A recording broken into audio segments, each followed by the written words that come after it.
Hello viewers বন্ধুগণ, নমস্কার। কেমন আছেন আপনারা? অবশ্যই ভালো আছেন। আজকে আমার সপ্তর্ষি দাস ইউটিউব চ্যানেলে আপনাদের সকলকে স্বাগত। আজকে চলে এসেছি ঘি বানানোর জন্য। এইভাবে আমি এক বাটি সর উঠিয়ে রেখেছিলাম।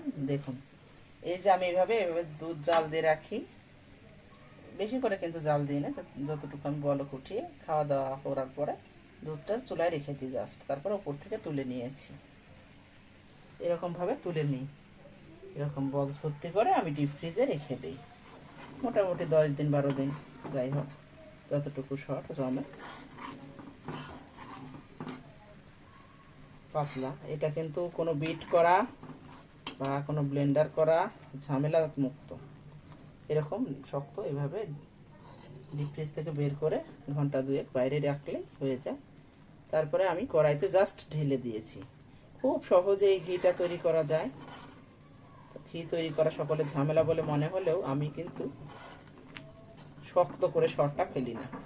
জাস্ট উপরে যে ননিটা থাকে বাটারটা, সেটাই আমি তুলে নেই দুধের উপর থেকে, কালেকশন করে রাখি। অল্প করেই তুলে রাখি, যতটুকু ওঠে। বাড়ি থেকে যে দুধ পাঠিয়ে দেয় সেই